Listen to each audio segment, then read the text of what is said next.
Assalamualaikum warahmatullahi wabarakatuh. Perkenalkan, nama saya Putri Amelia Lestari, NIM 21010111008. Baiklah, saya di sini dari Fakultas Ilmu Kesehatan Prodi S1 Keperawatan. Saya akan mempresentasikan materi tentang bronkiektasis.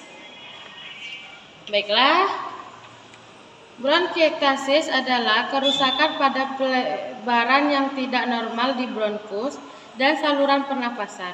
Terjadi pelebaran dan kerusakan secara permanen pada bronkus, namun saluran pernafasan.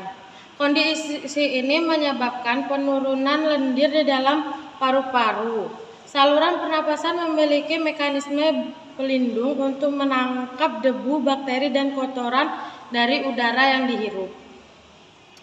Adapun etiologi atau penyebab yang sering muncul yaitu batuk rejan, kelainan pada rambut-rambut halus pada pernapasan, terus aspirasi, penyakit autonomi, gangguan perkembangan paru sejak di dalam kandungan, hambatan saluran pernapasan, denyut tubuh lemah, misalnya HIV atau diabetes, terus adanya campak. Tanda gejala yang terjadi yaitu batuk disertai dahak yang berwarna bening, kuning pucat, atau kuning kehijauan yang terjadi setiap hari. Batuk berdarah, infeksi saluran pernafasan yang sering kambuh, mengi atau bengek, sesak nafas, nyeri dada, nyeri otot, nafas berbau, berat badan turun, tubuh terasa lebih ringan, demam dan menggigil, berkeringat di malam hari, serta perubahan bentuk pada ujung kuku. Adapun pemeriksaan diagnostik yaitu anamnesis. Anamnesis yaitu pasien dengan keluhan utama batuk kronis dan sputum. Apabila sudah ada bahaya seperti dyspnea, hipofisis, BB menurun, maka tandanya telah terjadi perburukan penyakit. Yang kedua itu ada pemeriksaan fisik. Terus yang ketiga itu ada diagnosis banding. Diagnosis banding ini terjadi pada pneumonia.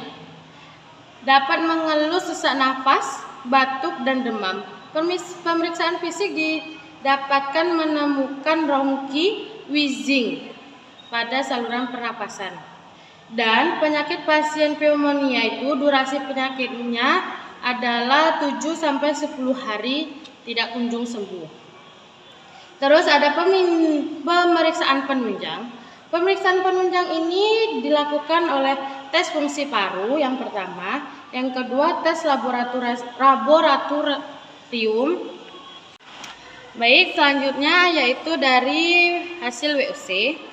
Kita bisa melihat dari bronkiektasis itu penyakitnya terjadi di penyakit paru primer, yaitu pada adanya benda asing, adanya TB paru.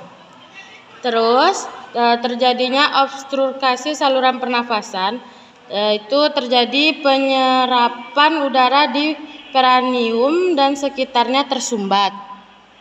Maka kita mengangkat diagnosis pola nafas tidak efektif.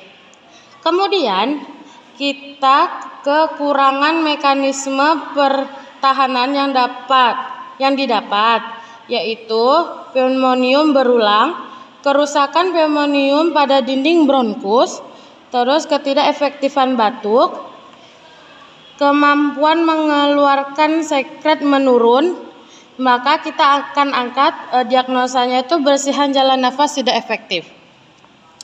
Terus ada kelainan struktur pada sindrom karteosis, kurangnya kartiloge bronkus. Terus terjadinya pneumonia berulang, terus kerusakan jaringan otot dan L-sitin. Adapun kerusakan bronkus yang menetap, terjadinya kemampuan bronkus untuk kontraksi berkurang dan selama ekskresi menghilang, maka mudah terjadinya infeksi. infeksi itu bronkus yang menetap. Kemudian dari pneumonia berulang itu terjadinya kuman berkembang dan infeksi bakteri pada dinding bronkus. Terus peningkatan suhu tubuh.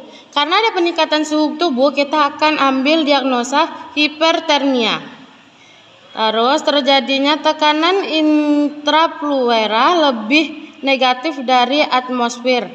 Bronkus dilatasi, kemampuan sekret infeksi sekunder dan terjadinya siklus menjadi terjadinya infeksi. Maka kita akan angkat diagnosa resiko infeksi. Adapun penata laksanaannya yaitu yang pertama clearance saluran pernafasan, yaitu dilakukan dengan menyingkirkan sekresi fluoran dari saluran pernafasan. Metode ini disarankan dilakukan selama 15-40 menit sebanyak 2-3 kali per hari. Ya, terus terapi antibiotik yaitu dengan memberikan obat-obatan. Yang ketiga, pembedahan. Pembedahan ini sangat jarang dilakukan. Adapun jenis pembedahan yang dilakukan yaitu reaksi paru. Yang pertama, reaksi paru dilaksanakan dengan gejala yang tidak terkontrol.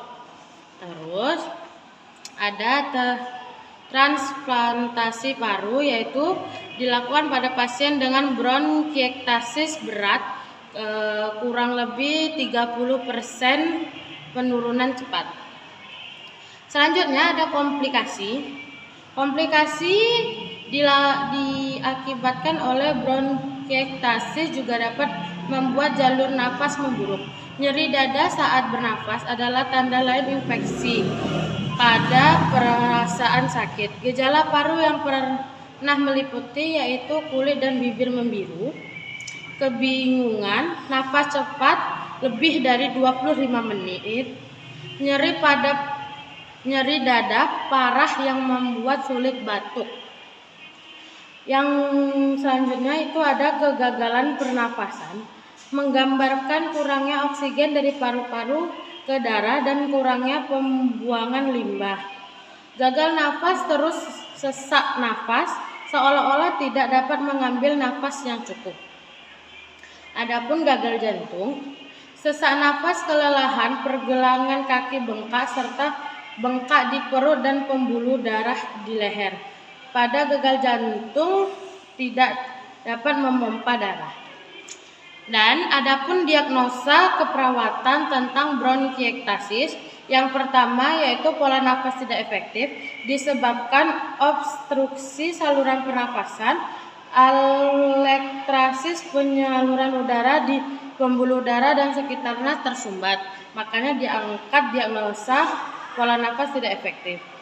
Yang kedua itu ada hipertermia, yaitu kerusakan jaringan otot pada elastin, yaitu yang menyebabkan peningkatan suhu tubuh. Yang ketiga itu ada resiko infeksi. Resiko infeksi diangkat karena mengumpulkan sekret infeksi sekunder dan terjadi siklus. Mudah terjadi infeksi bronkitis yang menetap, bronkitis yang menetap. Makanya resiko adanya infeksi. Yang keempat yaitu bersihan jalan nafas tidak efektif. Kenapa diangkat itu? Karena ketidakefektifan batuk, kemampuan mengeluarkan sekretnya menurun. Maka selesailah presentasi dari saya. Kalau ada yang kurang saya mohon maaf. Saya akhiri, wabillahi taufiq wal hidayah. Wassalamualaikum warahmatullahi wabarakatuh.